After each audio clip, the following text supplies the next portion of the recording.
Entonces, Okay, bienvenidos. la grabación empezada. Welcome to all. Happy Friday. This is Introduction to STIs for outreach workers serving farm worker communities. Sexually transmitted diseases. We have our presenter, Dr. Leandro Mena, that works in the Centers for Control and Prevention of Disease, the CDC. The objectives for today are basically to have greater knowledge of these type of diseases and the barriers that we have in speaking about these subject matter to the community and how we can solve these barriers within the community. All right. Now, I'm going to stop my screen and so Dr. Mena can begin. Hello, good afternoon to all, and daytime in the West Coast. In 1 second, I will post my presentation.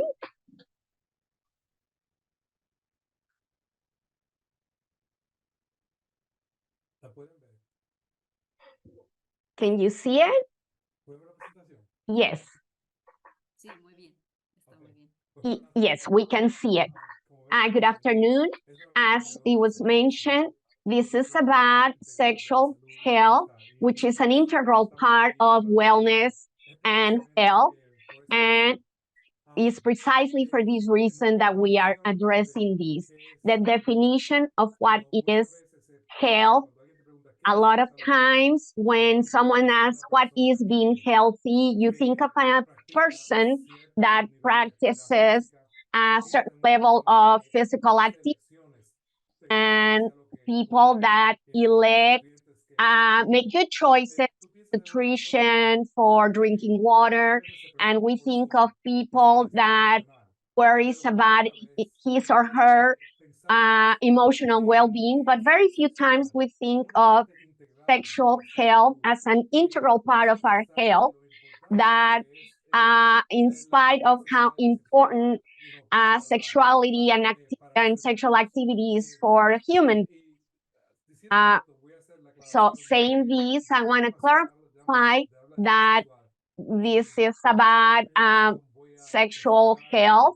In my presentation, I'm going to talk about and photographs that are a little bit sensible for some pictures, to some people due to taboo and stigma in our societies about sex that unfortunately many times works in such a way that it prevents that many people will access to services of health necessary to maintain their health.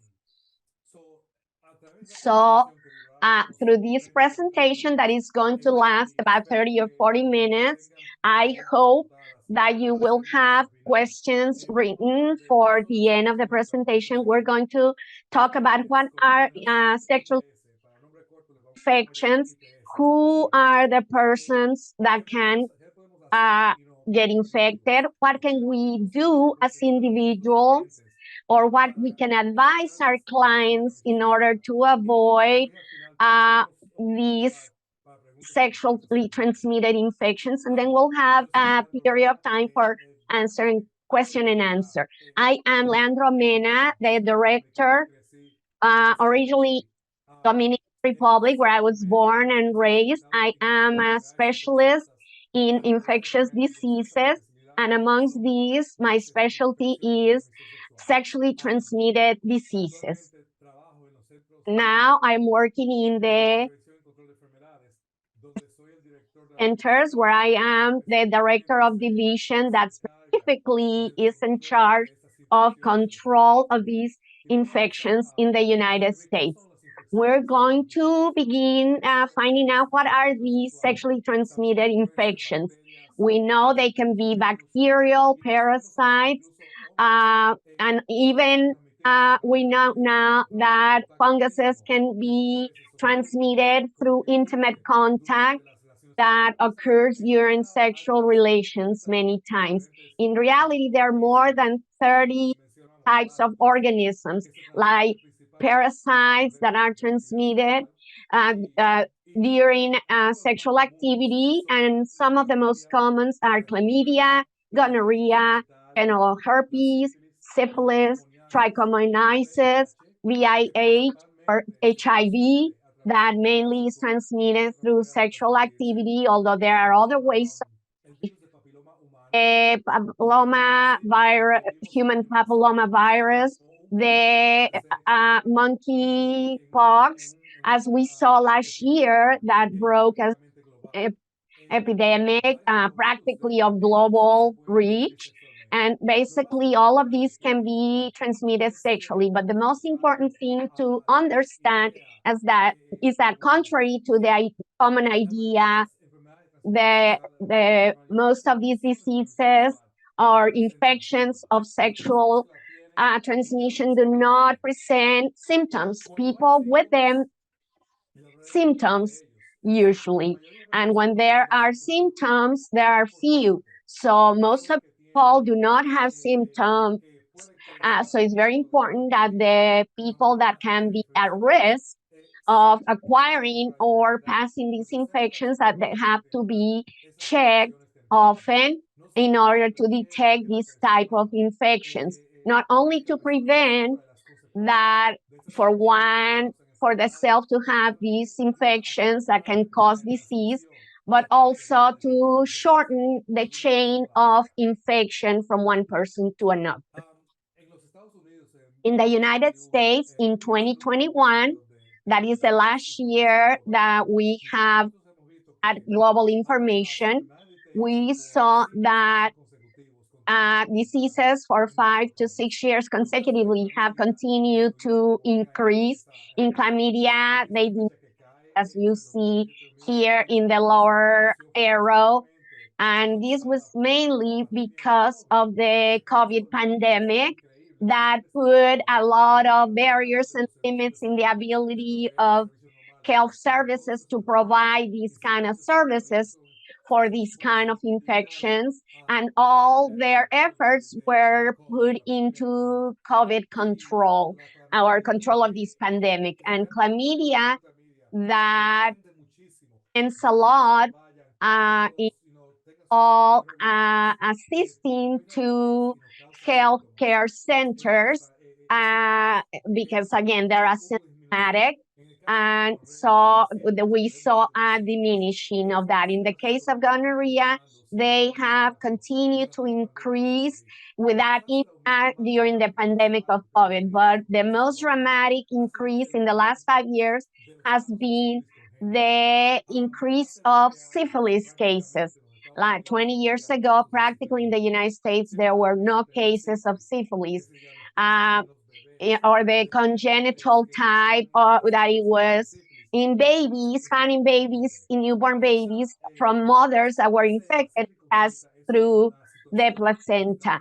And this was a situation that was very temporary, and in the main social arena, it was not found a lot of incapacitation in the babies, but especially it was important because prevented the mother gets vaccinated and at least 30 days before birth. Okay, new slide. The diseases or infections of sexual transmission are very common, costly, and they can provoke or cause diseases. One of every 5 years in the United States has at least one ITS. Estimate that approximately 26 million of new cases were found in 2018, and this is leaving out the viral infections that weren't reported to the Centers of Prevention and Control of Diseases. Only chlamydia, gonorrhea, and syphilis are reported, but they're the ones that are reported officially, but there are others like the HPV or herpes, genital herpes virus that are very, very common and are not reported. In the end, it is estimated that almost 6,000 million of the red cost, medical costs for new cases, and this was reported in about 16,000 million. And this is in order to have better control of these diseases in our country. These diseases or these infections are distributed in a way that they're not distributed equally in different geographic areas of the countries. Is so much that only 3% of the counties in the United States have 3,047 counties, and only 3% of these counties, representing a third of the population of the United States, has the 50% or half of all infections reported in the United States.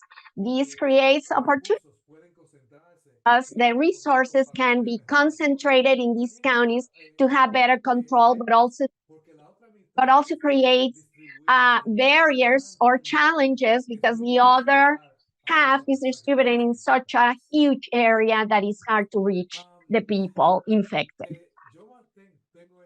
I have this quote here in order to remember that Alfred King,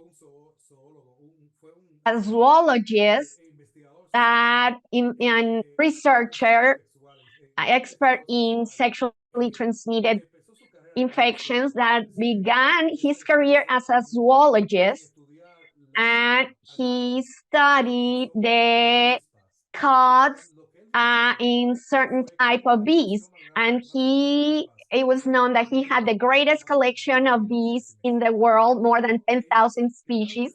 And when he noticed that each of them had a brown spot about the size of a fruit fly, but he saw in each of these different bees this shape, and this made him question as to what was the similarities in this with human beings. So what happened is that in the same way that these stains or spots in bees were different, the human beings are different. And there is a tendency in the behavior that is unusual or not understood, can be diagnosed as neurotic or out of the mainstream, or neurotic psychotic. But what is true in human beings is that we are all different. So when I speak with youth groups, I tell them that I ask them if they have a difference or an interest in as the others, and they say yes, but the diversity is what makes us special, and it's something that we need to learn and respect. What is sexual health? It is a capacity of hug and enjoy our sexuality. It is an important part of our physical and emotional health. The capacity of people with well-being and good health, you have to understand that sexuality is a natural part of life. It's more than just sexual behavior. It is to recognize and respect the sexual rights that we all share, and it is to make an effort, or rather, it is in certain cultures and certain genders, they have a certain power or domination over another. So it is health, sexual health is realize that everyone has the right to consent and to make an effort to prevent no desired pregnancies, and knowing that a lot of these pregnancies not wished for can have negative impact in society, and they can result in sexually transmitted infections, and these are some of the impacts or negative impacts that can be used, including or barriers as looking for help. But in order to have sexual health is to be capable to experiment satisfaction whenever desired, having access to information, education, and medical health services, and also to have the ability to communicate about sexual health with other people, including our sexual partners and providers, medical providers, especially in youth and adolescents. The symptoms more common in these sexually transmitted infections or diseases are here marked with a green circle, and these are the that characterize this infection. But the most frequent with this sexually transmitted infection is a secretion. Because remembering that there are no symptoms, but when there are symptoms, the most frequent are secretion, ulcers in the genital area, secretions in the vagina for women, or in the intimate parts of a woman, or in the genital parts of a man, and also pelvic inflammatory disease, that is an inflammation of the reproductive organs like the uterus, ovaries, and can produce pain and fever, but also the skin rashes that can appear in the area. And also about these sexually transmitted diseases, or STIs, ITS in Spanish, most common, and the human papilloma virus most common. 60 to 80% of preteens will have these, or at some point in their life, but 90% of them will get over this infection within 2 years. But these also cause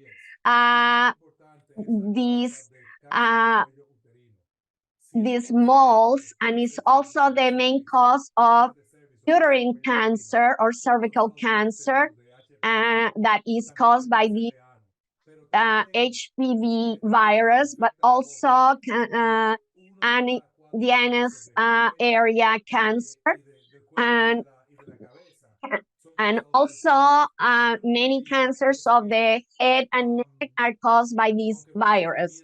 But the good news is that even though there is no treatment against this virus, there are tests that can detect not only the infection, but when this infection starts to cause disease, through a pap smear and also through tests of detection of the virus. But the best part is that now there are available vaccinations.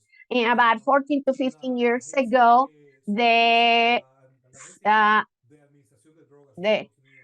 FDA approved the use of a vaccine for boys and girls, or females and males, that can reduce significantly the rate of this infection, and that it is both indicated for boys and girls from 9 years old to 26 years old. So it is very important to assure that these youngsters receive these vaccines, which are mostly given free of charge, to prevent cancers for head, neck, cervical area, and this helps prevent them. Chlamydia, it is the most frequent cause in the United States of what is called inflammatory pelvic infection or disease. What you see in this illustration is a graphic illustration of what happens with chlamydia when it arrives in the fallopian tubes.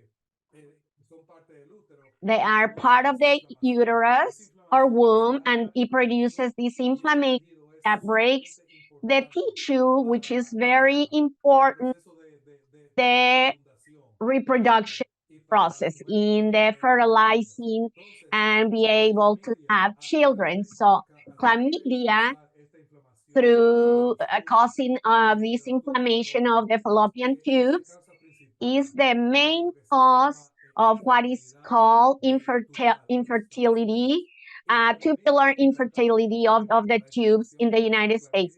To detect and treat these chlamydia infections is a way to assure that young people will have a reproductive, healthy life. Why in our country of the United States, there is a regulation that all that are actively active have to have the test of chlamydia done at least once a year until 25 years of age.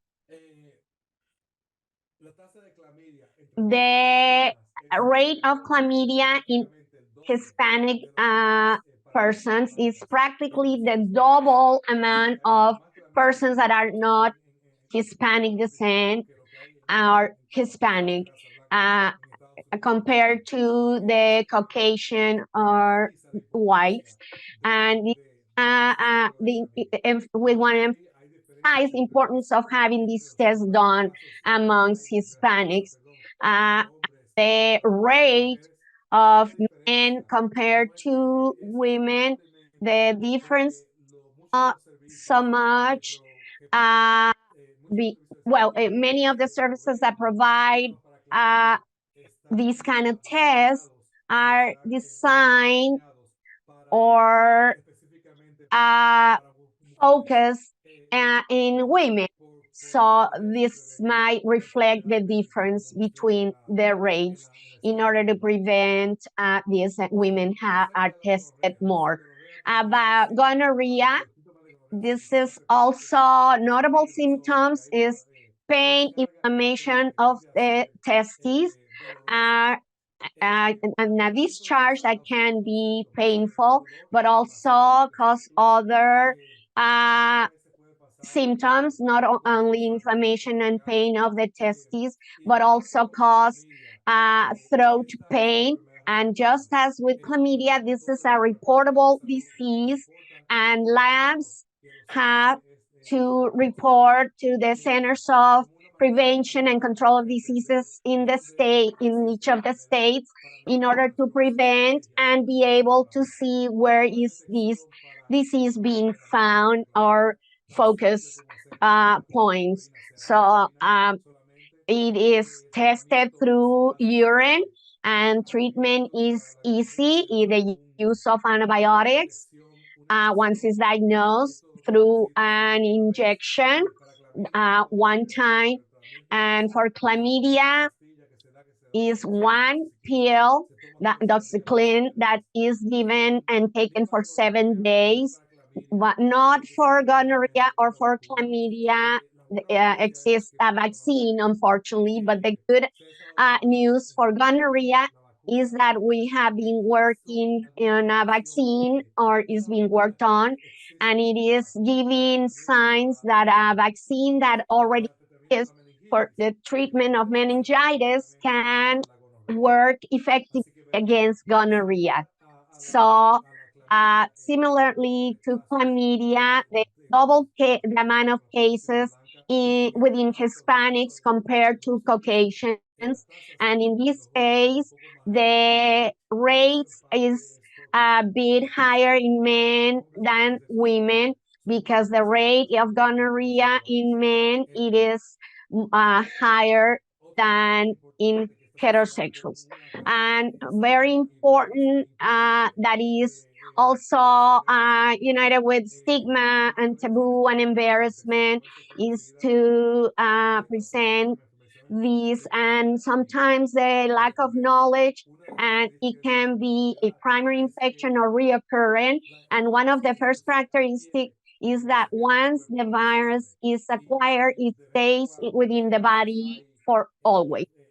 And sometimes there are flaring again, and these ulcers can open and can become very painful, and they can be transmitted with ulcers or even when the ulcers are not open. And a detection test is through blood test and a culture, and through a culture. And this virus can be passed on even when one is not aware of having it. There is no cure, but there is treatment to control it. There is not a vaccine available, but there is medication that can be taken within 24 hours of infection that can shorten the impact. But many times people do not know. The syphilis, it is one of the most important to talk about. They can be contracted through direct sexual contact or also kissing a person with infection. And it is a very old disease, and it has four primary phases. Four of them: primary, then secondary, Latin, and tertiary. And the characteristic is that people can have it for many, many years without any kind of symptoms, and it will not find out until 10 to 15 years later when they begin to have problems with their bones or their heart. The important thing about syphilis, it can affect all systems and organs of the body. And in the case of primary, it starts with a cut that can heal by itself, and without treatment, it is kind of a rash. And we're going to see the illustration in the next slides. And it can be detected through a blood test, and this allows diagnosis of syphilis. Treatment is the same, injections of penicillin, and unfortunately, there is not a vaccine available as of yet. But the important thing with the illustration is to see the different manifestations and to recognize the symptoms and the signs of syphilis is of utmost importance in order to prevent these outbreaks or the consequences of these diseases, very bad consequences if the disease is developed. Once again, the rate is almost double within Hispanics than Caucasians, and it is a lot higher the rate men than in women, and partially because this disease is more common in men having sex with men. But in the last 4 or 5 years, we have seen that the heterosexuals that have sex with only women, men with women, and the women have experimented at a time syphilis that have experimentation and have turned out the same rate as men. So in these slides, there are two graphs. The orange one shows the rate of syphilis has increased in the last 5 years amongst men from 15 to 44 years of age. And this represents age of reproductive age, and is the age in which many women can and have most partners. And this is the way that it has increased in this group. And we have seen in the case of congenital syphilis, many cases, 7 of each 100 cases result in stillbirths or children born with this disease. And many of the kids that are born have or they have problems that stem from these. What is important is that it's preventable, and it can be prevented, reassuring that all people that are expecting or pregnant can take the test at least once once they learn that they are expecting a baby, and if they do not have positive results, there is a second in the last trimester, because there is time. If the treatment begins 30 days before childbirth, the disease, congenital disease, preventive. In 2022, was found that most of these cases of congenital infection was happened to Hispanic mothers.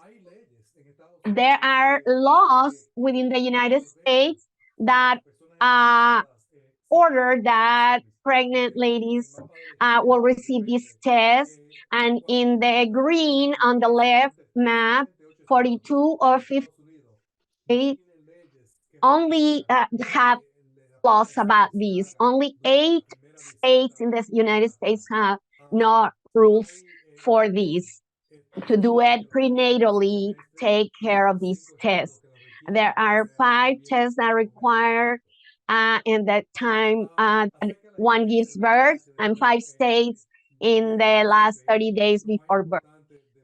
In the HIV prevention, the main thing is that it can be prevented.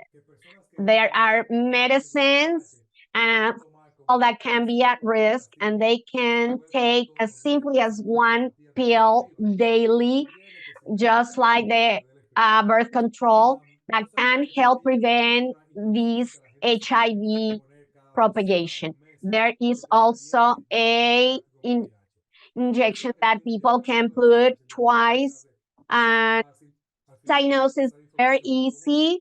And at the end, I'm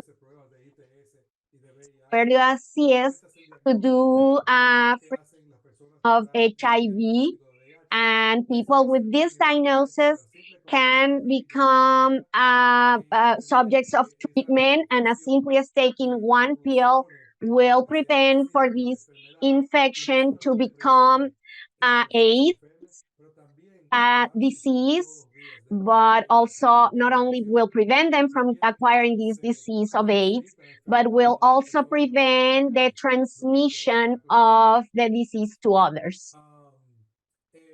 And it destroys the immunity system, by the way. The HIV,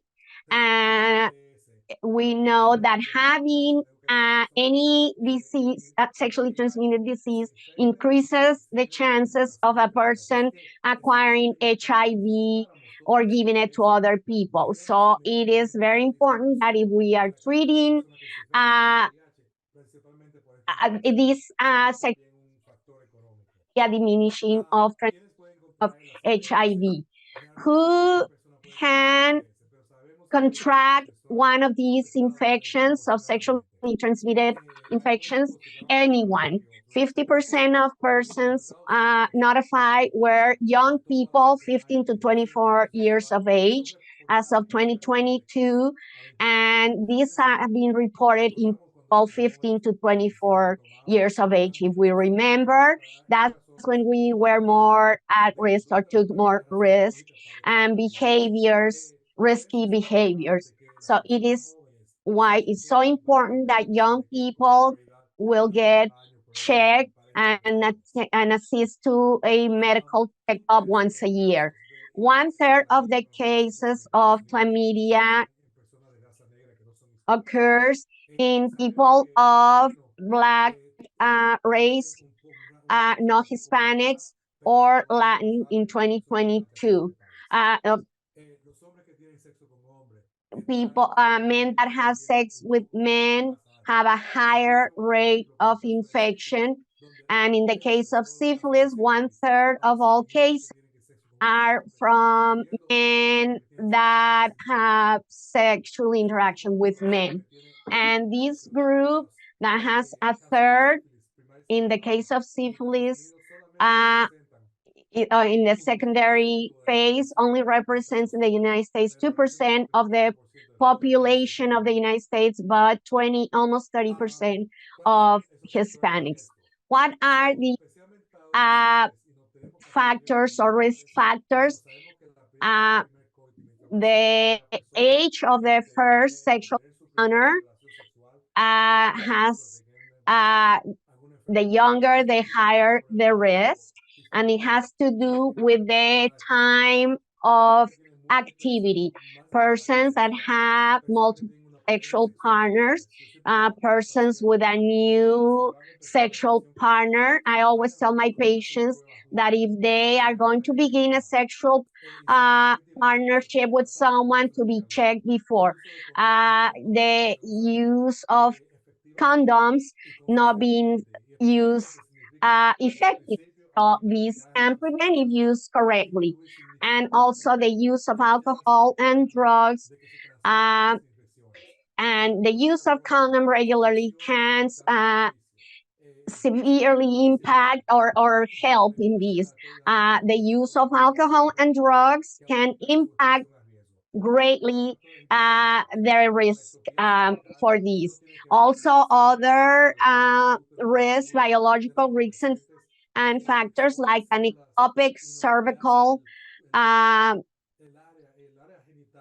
pregnancy, very low level of IgA being secreted, and also there are people that have low in their chromosomes, they have a low index or have certain genetic changes that give them certain protections or not, like the CCR5 delta 32. It is a gene in the third chromosome number, that gives resistance to the HIV infection. It is very uncommon.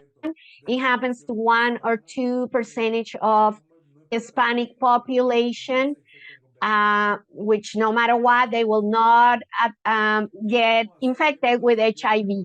What can I do to avoid or getting one of these infections? One is, or how can we help? Maintain people informed, through education that allows us to have the best possible information to take best decisions at any given moment.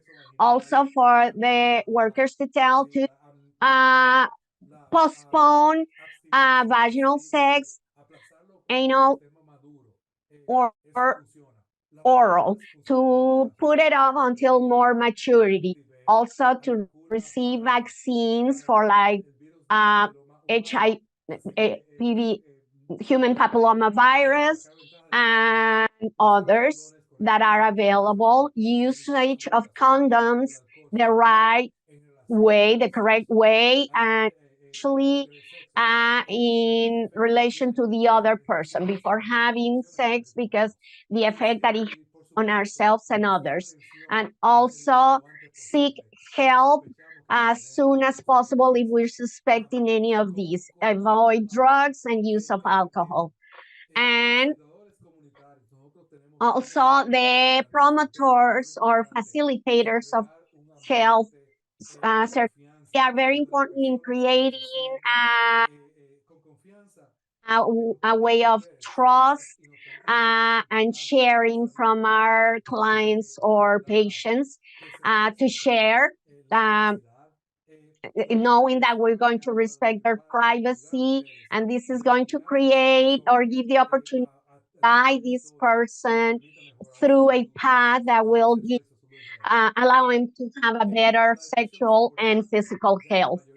And this trust is very important, but also having tests being done, because sometimes they're undetectable, they're asymptomatic, and through these tests and access or know if we are infected. Here it is a link, gettested.cdc.gov/es, in which people can access to learn about places where they can have these tests done for many times, free of charge, confidentially. So very important actions or steps to take, very important. Number one, notify your partner. Your treatment is not completed. I tell my patients until you notify your partner and he or she is also treated and being treated as a couple.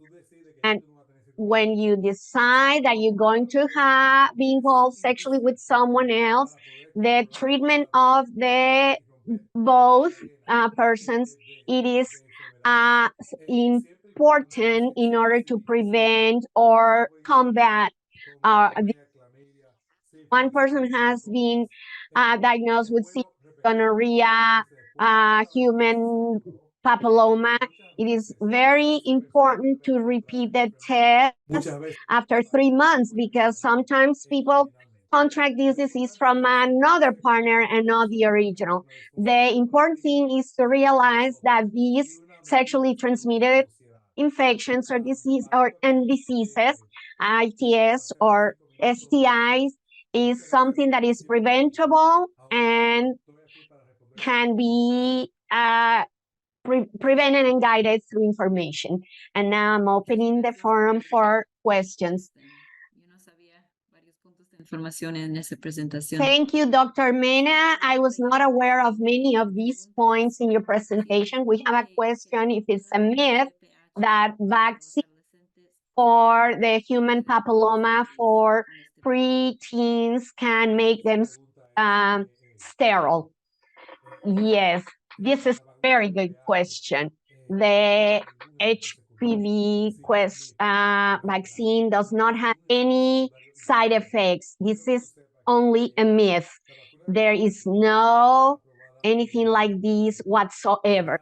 The first vaccine was approved in 2009, and it has been given to millions and millions of people. Like in Australia, has been given to all of their adolescents or preteens or teens, and they saw a big decrease of cervical cancer or cervical urine cancer. And also it's very rare cancer of anus, and the neck or head has been diminished greatly. So practically there are no risks, only at the vaccine side, but it also is such a good way to prevent cancer. So imagine certain types of cancer. Imagine if we had a vaccine for cancer like this. The benefits are tremendous and greatly outweigh the small side effects at the vaccination site. Yeah, Gardasil is the vaccine for human papilloma virus. One is Gardasil, but there are many other names or brand names. The one that I know is Gardasil, and in certain groups that it is approved all the way to 45 years of age for men.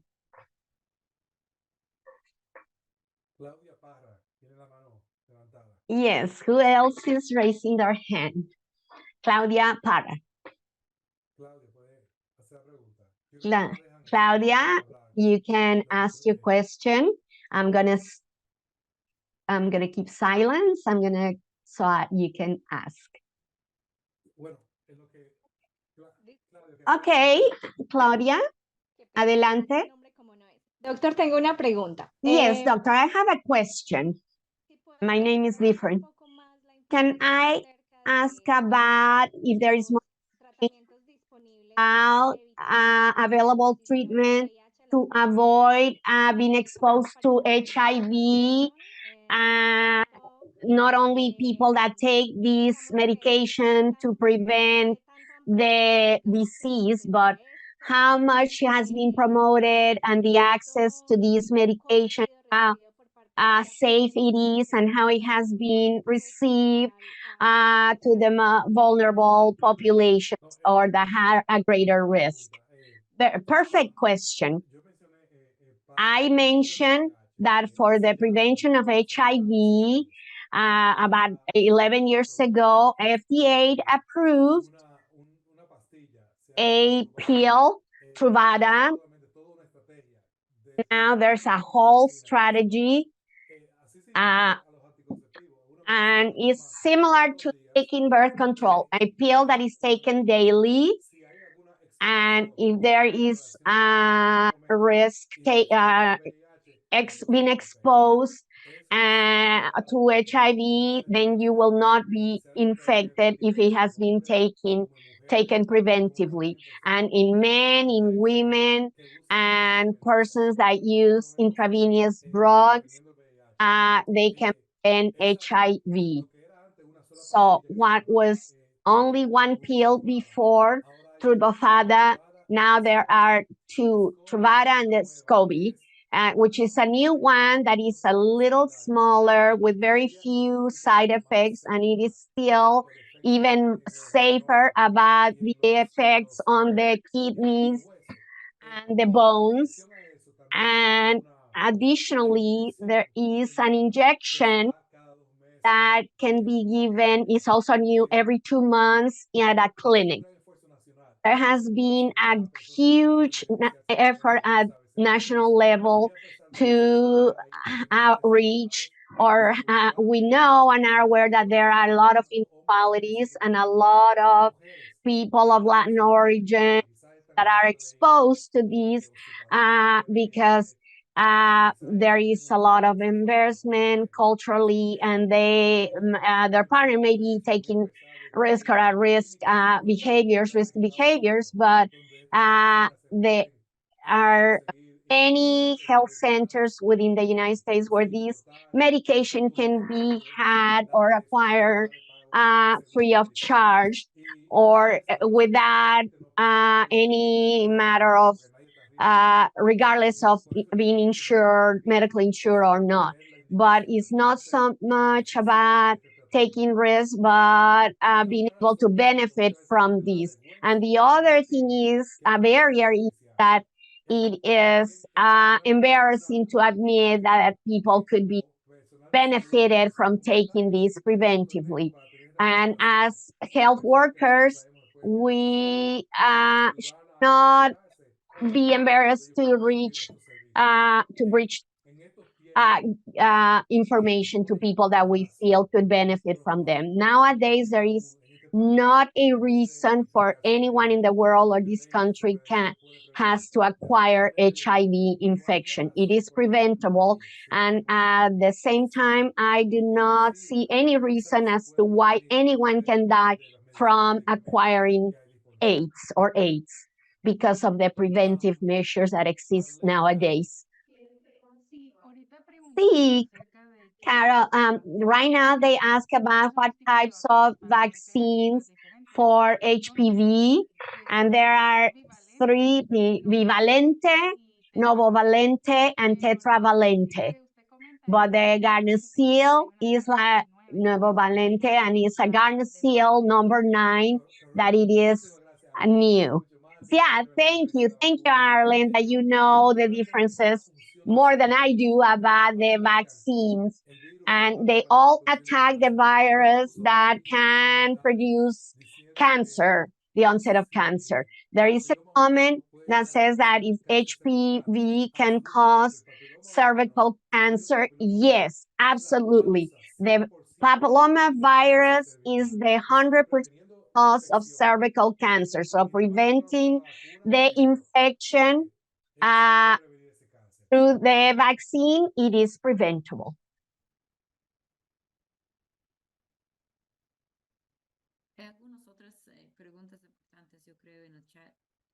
I think there are some questions in the chat.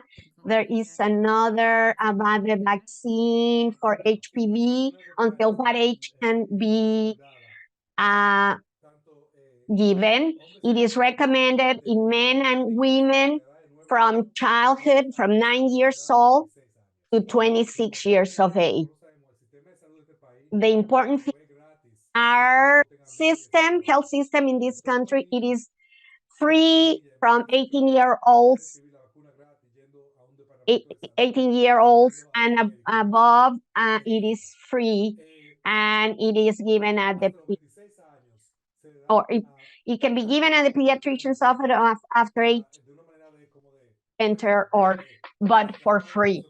And it is a way to catch people that did not receive it as children, but For high-risk men that have sexual intercourse with men, the vaccine is approved until 44 years of age in this risk group for males.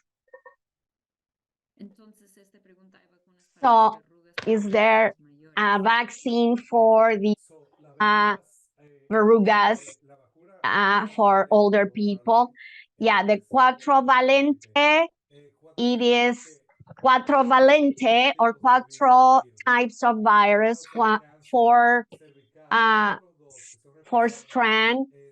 They attack the cervical cancer, and the other two are for the genital warts or verrugas. That vaccine is approved to only 26 years of age. These genital warts, they tend to live on their own. There are cases where they won't get rid, they won't within 2 years, and it has to do with, and there would be cryo procedure done to freeze it, and other dermatologists just cut it through laser.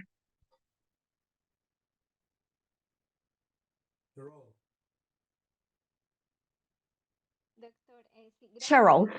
Doctor, thank you for all this presentation and information. Just a comment in order to generate a reflection. Health workers with farm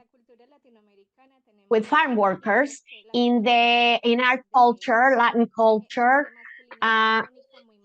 We tend to be people very macho and power. There is a power struggle between men and women, and this whole cultural thing. How important is to begin these relations or these between men and women, like, for instance, the use of condoms in our culture. It is a lack of manhood, etc., or this kind of cultural thoughts. And how can we help have better behaviors and therefore less infection? Yes, it is a very good question, and is directly or comment is directly connected with what I gave at the beginning, trying to define to what is sexual wellness, and it is to respect our sexual partners and our relation, that is with equality of gender. Thank you. Thank you. Another very important question is if you have information about this subject matter in Spanish or in other indigenous languages. I'm going to give this to my colleague, Jose Berman, to answer. Yes, hello, I am Dr. Jose Santiago Vélez. I work with Dr. And someone share a link on the chat for materials in Spanish that you can access. I am not aware that there are any in indigenous or languages, but thank you for the question, because it is something that address out of need and in this segment of the community, and you can access it in Spanish. I'm going to put my email address in chat for any kind of question about this. Thank you. Thank you, Jose. Arlene, there is an online course from CDC related to OMS for workers, health workers, promoters, outreach workers, and it is available in the webpage of the OMS. I don't know if you would like for me to share, and it is in Spanish, this course. 8 modules where all of this is explained about the virus, the vaccines, and prevention, and it gives you a certificate of completion at the end of the 8th module. Thank you for this information. Yes, okay. I am going to interrupt because we want to have breakout rooms to speak in more in smaller groups. And we have 2 questions I'm going to put in the chat for you as a group. And we have a moderator in each group. And we are going to open these chat groups in order to have these discussions, and then we'll have at the end 10 more minutes to share about what we spoke in our smaller groups, in our breakout rooms. Hello again, all of us. So the groups, I don't know if each of the groups can share a bit about what you spoke about. Who wants to be going first? Yes, we have our volunteer, Cheryl. Yes, amongst the barriers or challenges, it is the stereotypes, culture, values, and in the proposals, we have in work first the subject of sexuality, that is not just about the genital area, but also talk about emotion, gender, power struggles, etc. And it is practical to work in groups of men and women to have a little bit more trust and confidentiality, but then share some ground reflection about the care, and also take into account the subject of sexual rights, and to work a lot with the women and their right to erotism and pleasure and all of these. Yes, thank you very much. The group of Ana Sofia, in my group, we had a lot of information, good information. Anthony I invited him to talk to us a bit of the solutions that they are implementing to help, like to distribute resources like condoms, that it is kind of complex and delicate matter for them. Good afternoon. One of the methods that we're implementing here in the clinic is to include different articles in the bags, besides condoms, to have another incentive for people that even if they're not going to use them, at least they can look at the other resources that are in the little baggies that we are gifting, something that it is more attractive for people. And we also are implementing a lot of activities in which we are introducing ourselves in events around the community. That includes different board games, questions that people can ask or that we can ask them in order to open a conversation. It is not giving the information to people, but to do an icebreaker, to be able to broach the subject, and to find out how we can better give them the information and in which way they can be better prepared to receive the information, not just for themselves, for their children and family.